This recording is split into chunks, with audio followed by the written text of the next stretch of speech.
Hello, everyone. I welcome you to the second interview in the Womoney Matters talk series.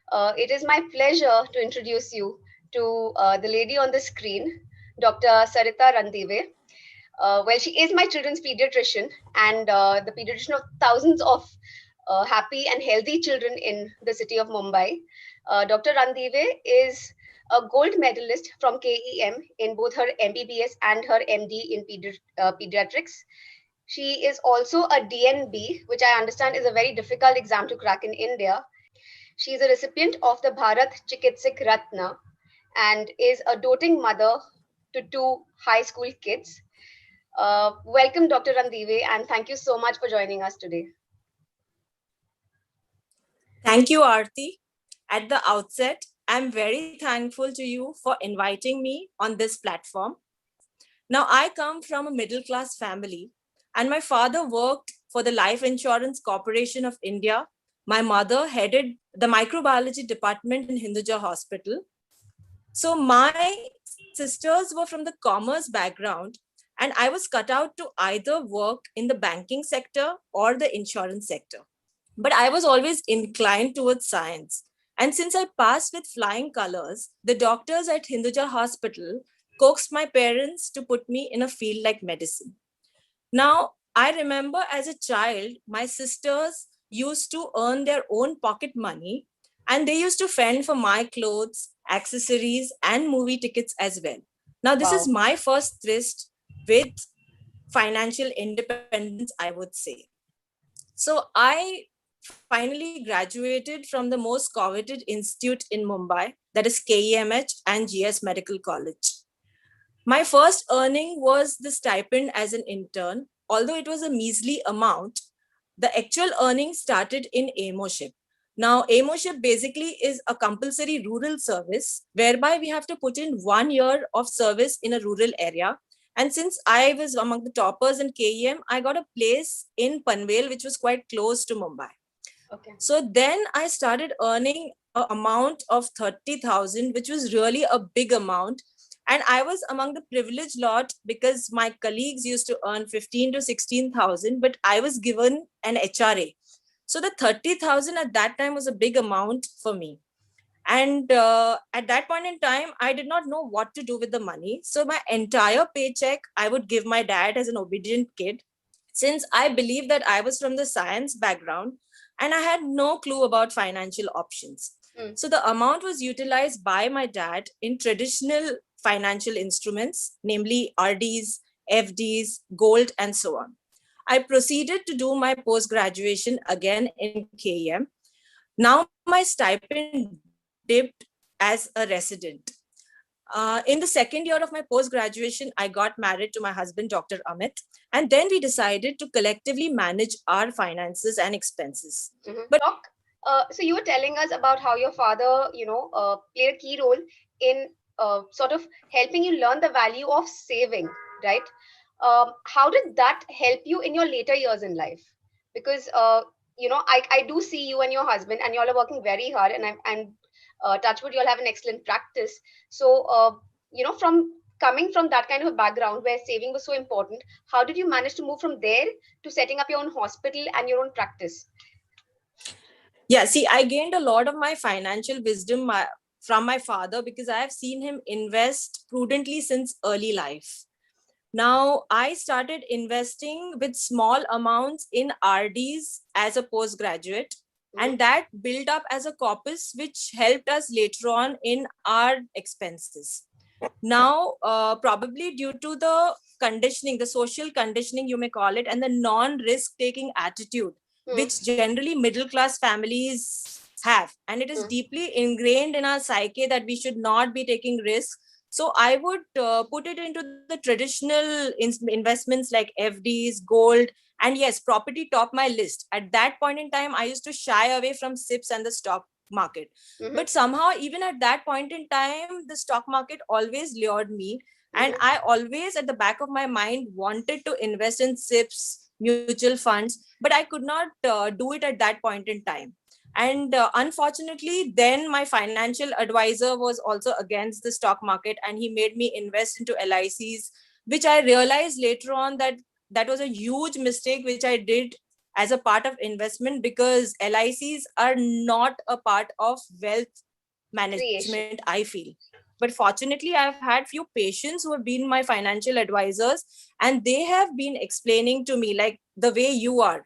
I've had some patients from the financial field who really took me to the right path, and that's when I started investing in SIPs and mutual funds and the stock market. And today I've made quite a bit of copies on it. Arti, I'm an ardent follower of all your videos. And Wow. trust me, I was amazed with the fact where you cleared my concepts about Nifty, Sensex, opening a demat account. Yeah, a lot of these things I knew myself, but when I got clear on these concepts, I was really so happy. Oh, I learned a new fact about investment. Mhm. So you're great. Please keep enlightening people. You're doing a great job. And I think you're going to empower a lot of women by doing what you're doing. God bless you. Thank you so much, doctor. I really appreciate that. Thank you. Okay. So, doc, tell me, as a doctor, okay, while your investment and everything is one important part, but you're also juggling, a very intense, demanding career, okay, with your household responsibilities. I know that your kids are in high school and they're both also under a lot of academic stress. Now, in the midst of all of this, okay, uh, who takes up that responsibility of monitoring your investments? Is it you or is it your husband? And how do you all balance that between the two of you? The financial decisions are taken collectively, but the execution is done mainly by me, because, as you know, my husband is extremely busy. And since it is a surgical field, his field is much more demanding than mine. Not Yeah. that mine is not demanding, but his is a much more demanding field than I am in. So these things are generally taken care by me. So, Dr. Amit, I know he's a gynecologist. Does he also have an opinion on what you're doing, or he just sort of lets you take your decisions, your informed decisions? No, we take a collective decision generally. The execution part is mine, but generally, when I am buying a new stock or a mutual fund or any kind of investment instrument, I definitely tell him that this is what I'm going ahead with. The execution part is only done by. And what about your account? So, I know you all run, your hospital collectively, but do you all maintain your separate savings accounts, or is everything in a joint name? Because this is a very gray area, especially for couples who work in the same business or in the same setup. For example, even me and my husband, we have the same business, right? So how do you structure that? Because I think for a lot of couples who work together, it's a huge question mark. Should we open a joint account? Should we hold separate accounts? How do you all structure that portion of it? Fortunately for me, we don't have divided investments. Like, Hmm. we have separate accounts, but that is just for the income tax part of it. Mm-hmm. But it is not like your money, my money. It Mm-hmm. is all handled by both of us. So we have current accounts as well as saving accounts, but these are more so for our income tax purposes. But Okay. if you consider the investments, we do joint investments where we consider one person as the primary holder of a particular investment and the other person as the nominee. The nomination is extremely important, because a lot of people do not nominate a proper person, and then there is a lot of issue. God forbid something happens to the other partner, Yeah. right? I think So that's at very this, I think it important. is too, yeah, it is too early in this point in time, but I think making a will is an extremely important part, which most of us do not do. And I have seen couples as a doctor where the husband has been very high flying, but unfortunately has not left a will, and then it is a big mess for the wife and the family, Yeah, because then there absolutely. are so many takers just because they do not have a will. So even I actually made my will quite late, and honestly speaking, it is because of the COVID scenario that pushed me into making a will.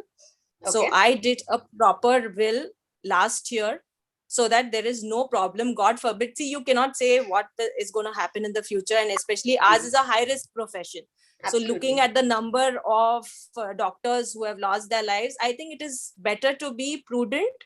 And if something happens to either of us or both of us, at least our kids should be the beneficiaries, I feel. So will, I think, should be at the utmost priority for everyone, in their investment portfolio. Yeah, and it should not just be a written will on a piece of paper. It should be a notarized will. Okay, so you've gone a step further Yeah. and you've formalized it. You've actually had your will Yeah. notarized. Yes. And your families don't have a problem with that. They think it's a good decision.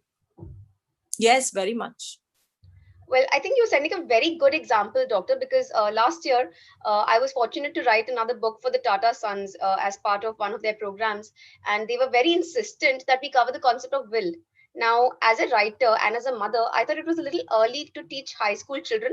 But I think increasingly in societies, all over the world, the need for the will is very important because, like you said, God forbid, life is uncertain. If something does go wrong, the family is left in limbo. So I think it's a very important point that you've touched upon. Now, Doctor, you've had an interesting journey, right? So we were discussing a couple of days ago how you've started investing more by yourself in the stock market, right? So tell me, how did that start, and what is your take on the stock market right now? Like, how do you view what part of your portfolio do you think you want to allocate to taking that risk in the stock market?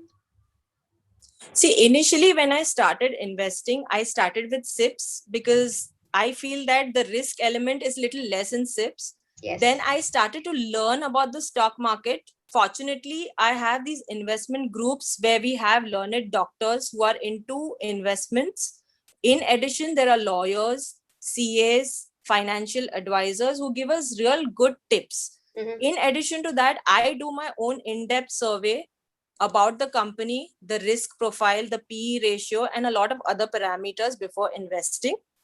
And so then after doing all this, I started taking risk, and I told Amit that I may probably lose all this money in the stock market, but I generally allocate that part of my wealth which will not affect our debts, our loans, or any other aspect of our financial future, even if I lose all that money.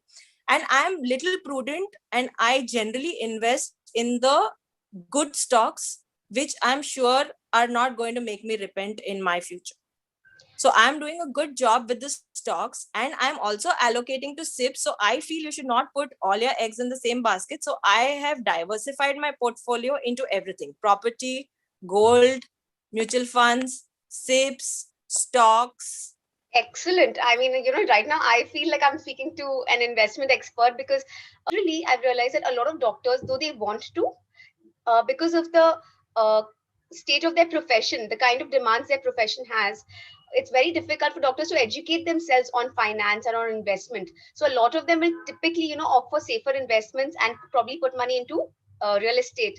But it's really nice to see someone like you, who's juggling everything so well. And the most important advice I think that you've shared today is that firstly you started investing early. Secondly, you've diversified your risk portfolio. Okay. Thirdly, you also do understand that if you want a higher return and you're taking a risk, you are doing it with an amount, like I keep mentioning in my videos, with an amount that will not rock your boat, so to say.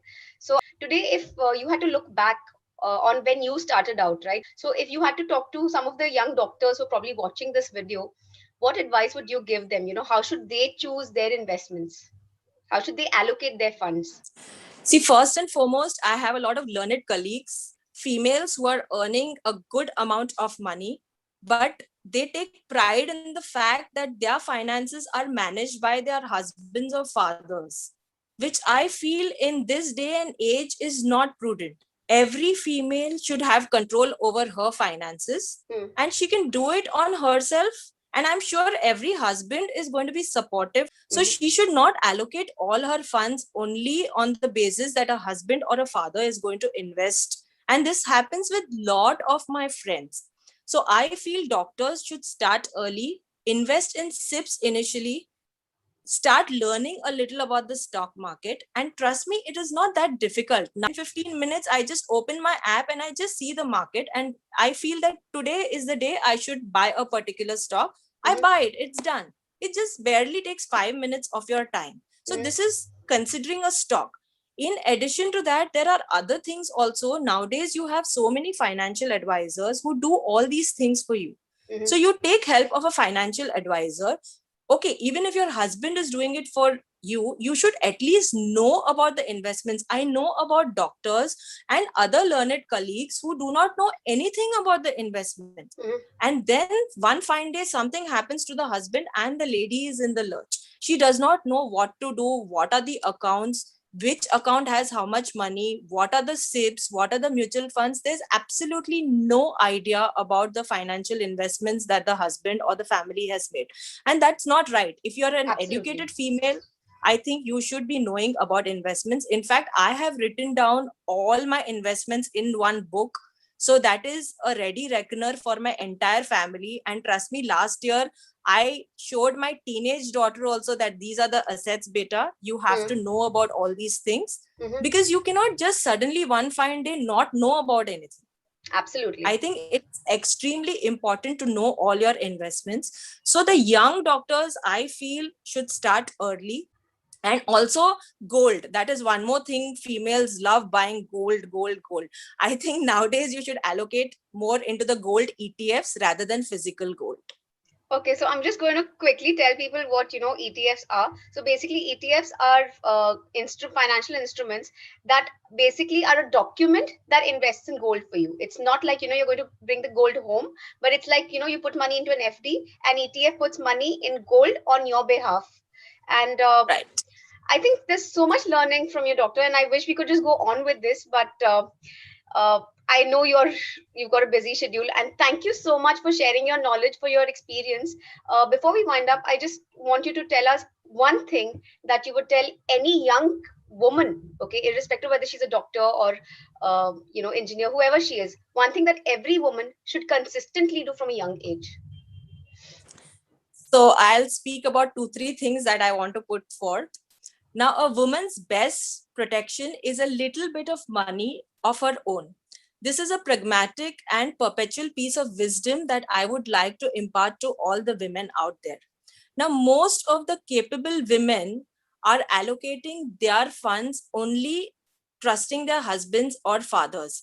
I feel women have donned multiple roles in their lives, and it is imperative for women to plan their finances in every stage of a life. Hmm. Start early is my mantra, be it a small amount. And I feel that SIPs are the best instruments.